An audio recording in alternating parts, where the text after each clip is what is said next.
Hi, everybody. It's Emily Korsch with USARA. I'm your social media captain. Got the upgraded background for today's field report. I'm with Hunter from ARGeorgia, and he just finished the Bear in Georgia, in Blairsville, Georgia. So just wanted to check in with him and see how things went. So Hunter, I just kind of introduced you for you. You just want to say your team name again and then who you raced with, and kind of how did you do at the finish line at the Bear? Yeah, so I'm Hunter Leininger. I was the team captain for Team ARGeorgia at the Bear, and my three other teammates was Tim Brewer and Tim and Anna from Rib Mountain Adventure Racing. We all teamed up, and it was our first race together. It was actually part of, all four of us are the new ARGeorgia Eco Challenge team. So this was our first race together and to try to figure everything out. And we ended up with second place overall. So I think it was really good. We all got along. It was a great race. So Tim and Anna, Rib Mountain Racing, they're based in Wisconsin, right? Did they have to make the long drive down to Georgia? Yeah, 15 hours. I was complaining about my 45-minute drive, but they drove 15 hours. Wow. But you kind of know them because they were racing in Florida before they moved up to Wisconsin. So you've kind of maybe met them at other races? Yeah, so when I started racing 13 years ago, they were actually at my very first adventure race. And my dad always told me how he was the best adventure racer in Florida. Then Tim and Anna would always win every single race. I was like, what's up with that? So it's really cool that it's like come full circle, and now I'm racing with them. So it's just a dream come true. Yeah, that's so neat. Well, it's just so neat that you kind of, your paths were together and then they've diverged and now they're kind of back together again. So yeah, it's awesome. That's really great. So you said you guys got, you were racing in the co-ed division. You were second overall, right? Yeah. Cleared the course, obviously. Do you know your overall time? Like how long did it take you? Yeah, so it took us exactly 19 hours. So we lost the lead by 14 minutes over, right behind Checkpoint Zero. So did you ever see them on during? Yeah, so it was a really competitive race. It was probably the most competitive ARGeorgia race. There was us top 6 teams were head to head within 15 minutes of each other the entire race until that last trek. And that last trek, we had no clue what placement we were in. We just kept seeing lights up on top of the mountains behind us, ahead of us, and everything. And then we kept nailing a bunch of checkpoints, and we finally ran in Checkpoint Zero. And at that time, we didn't know they were in first place and we were in second. So we passed Checkpoint Zero. And Peter mentioned this, but we went into this one checkpoint together and they went a different way and we're like, oh, let's try this way.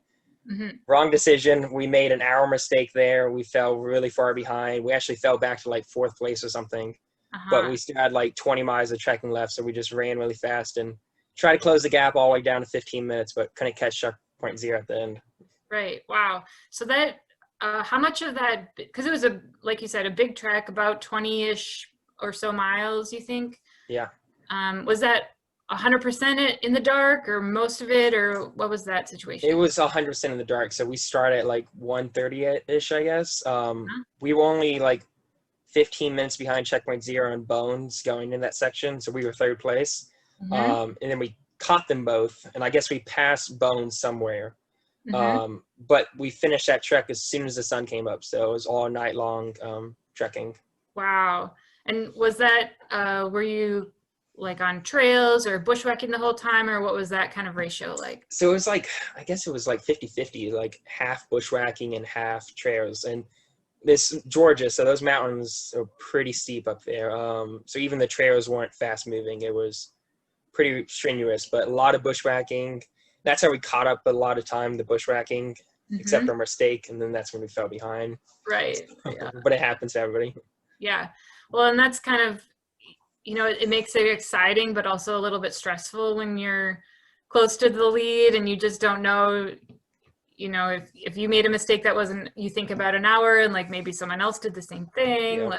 You just can never really give up at all. Yeah. And I think that whole section, nobody knew what placement they were in. So it was more everybody was just racing their own race. And then all of a sudden we're oh, we're in 2nd place and Checkpoint Zero is only a few minutes ahead of us.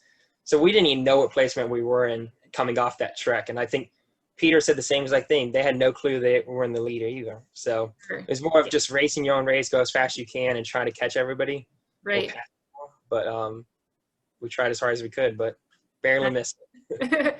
On the so you said you came off the track. The volunteers at the transition area, they were the ones kind of telling you, you know, oh, you're just a few minutes back. So on that last bike ride to the finish, did you ever see Checkpoint Zero, or were you just doing your own thing that whole time? How'd that work out? So when we came off the trek, the sun was just coming up, and they said Checkpoint Zero is 15 minutes ahead of us. But the issue was it was a 20K bike to the finish, but it was all downhill, so you couldn't really make up much time. So we were pedaling as hard as we possibly could, but just wasn't enough race left to catch up. So we held that gap of 15 minutes all the way to the finish. And then the third place team, I think we beat them by 45 minutes or so. So we all kind of split up. Right. And that third place team, just tell me a little, do you know those guys? Are they local to the area, or who are they? Mountain Goat Adventures. They're local racers up here, and they go way back. They've been doing adventure races down here for years. They're super solid. The past few races, we've been head-to-head with them a lot.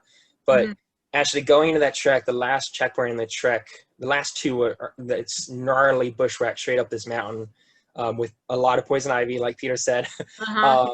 But we were head-to-head with them going those last two checkpoints, and we just put our heads down and bushwhacked straight up, and we never saw them again.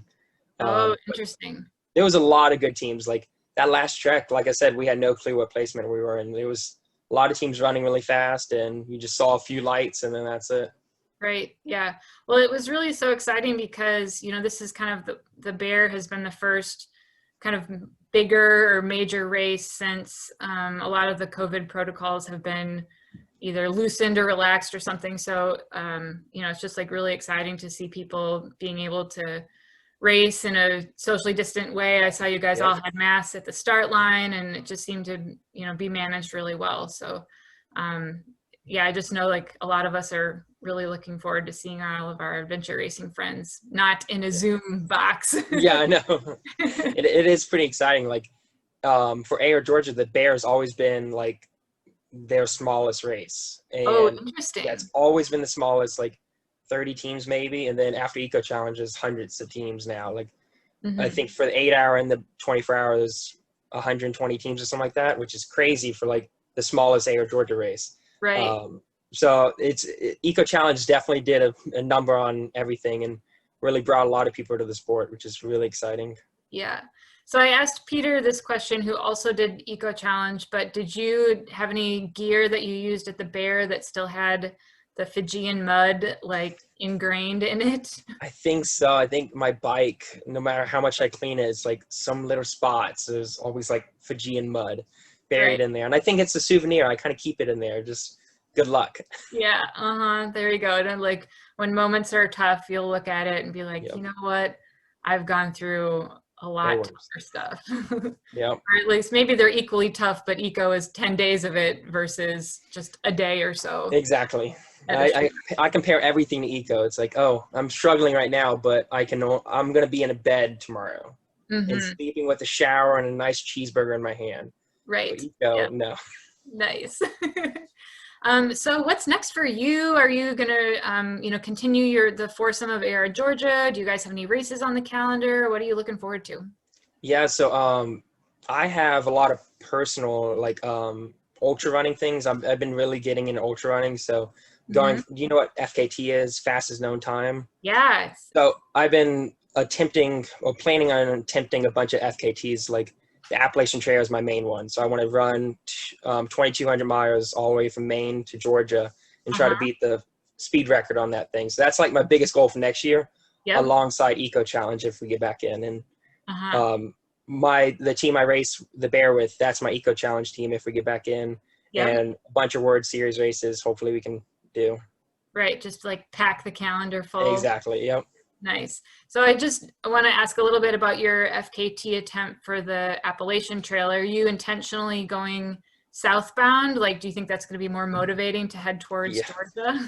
It definitely, I'm running home. That's my entire thing, because it's like I want to fit. I live like 30 minutes from the Appalachian Trail Southern Terminus, so I Nice. finish. I could be in my bed right after the thing. So Yep. Awesome. yeah, When do you have kind of a window of time that you're aiming for that, just so we can cheer you on? yeah. It all depends on eco. So we think eco is going to be in November. So if we get in, we have to like really determine everything around that. But Sure. sounds like August of September, that area. I think that's when I want to go for the attempt. Yep. Awesome. But it might even be pushed back depending on eco. Like I might even have to push back to 2022. So all depends. Right. Yeah. Well, I mean, the Appalachian Trail isn't going anywhere. So Exactly. all you can do is just get fit and fast and be ready to crush it. Yep. Okay, so you've got kind of some fun stuff coming up. Do you want to do any sponsor shout outs, family shout outs? Who is kind of motivating you and helping you at the Bear? No, I just want to give a huge shout out to my team. It was, like I said, my first time racing with all those guys, and Tim, Anna, and Jake were just the best teammates I've ever had. They were super solid, super positive the entire time. Never gave up on trying to win, and I couldn't thank them enough for that amazing personality to keep going. Yeah, they've definitely been through some. I mean, you've had your own experiences too, but it's fun to see, you know, those 4 experienced people kind of come together and really have a great race right off the bat. That's Yep, nice. it was awesome. Great. Well, that's all the questions I have for now. Hunter, I really appreciate you taking the time to do one of the first ever USARA field reports from the Bear. This is something that we're hoping to continue for more races in 2020, and then we'll see how it evolves in 2021. But yeah, thanks for taking the time, and we'll see you out on the course. Cool. Thank you so much.